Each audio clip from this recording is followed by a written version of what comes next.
ፈተናዎችን ወደ እድል በመቀየር ህዝባችንን እናሸጋግራለን ነው የሚለው።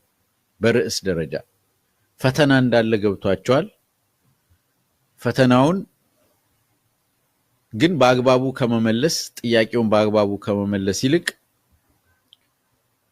እንደ እድል እንቆጥረዋለን ብለው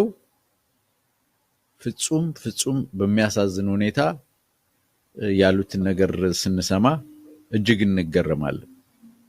ይሄ መግለጫ ዋናውን የአማራ ህዝብ ጥያቄ በተለይም የህልውና አደጋንና የመገለል አደጋን በአማራ ህዝብ ላይ በተደጋጋሚ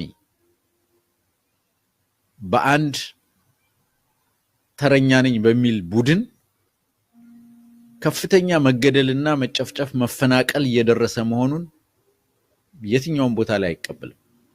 አይም እንደ አጀንዳም አላነሳው። መግለጫው ውስጥ ያሉ የህዝብ ተቆርቋሪዎች አንስተውታል። ነገር ግን ይሄ መግለጫ ምንም አይነት ዕውቅና ሳይሰጠው እንዲሁ ዘሎታል። ዋናውን የህዝብ ጥያቄ የአማራ ህዝብ ጥያቄ የህልውና አደጋ፣ የመጨፍጨፍ፣ የመገደል፣ የዘር ማጥፋት አደጋ፣ በኢኮኖሚ የመገለል አደጋ፣ በተረኞች የመዋጥ የመሰልቀጥ አደጋ፣ ሀገርን የማፍረስ አደጋ እንደሆነ በፍጹም ይሄ መግለጫ አያነሳም። ኢትዮጵያ በመፍረስ አደጋ ላይ እንደሆነች አይቀበልም። አይም ይሄን መግለጫውን ስታዩት ይሄንን ቃልና ይሄንን ሐሳብ እንደማታገኙት ያው ታዩታላችሁ። ይባስ ብሎ በጣም በሚያስቅና በሚያስገርም ሁኔታ የአማራ ብልጽግና እንዲሁም በአማራ ክልል ህዝብ ውስጥ ያለውን ሁኔታ ሲገልጹ አይነተ ብዙ ነው የሚለው።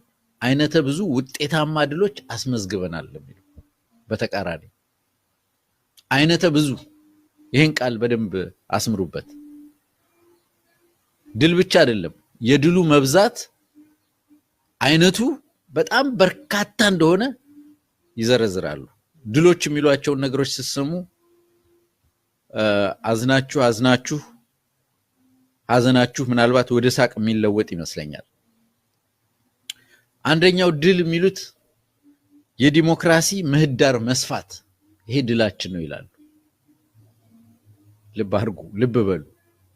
በኢትዮጵያ ውስጥ አሁን ባለው ሁኔታ የዲሞክራሲ ምህዳር መስፋት ነው ወይንስ መጥበብ ነው ያለው?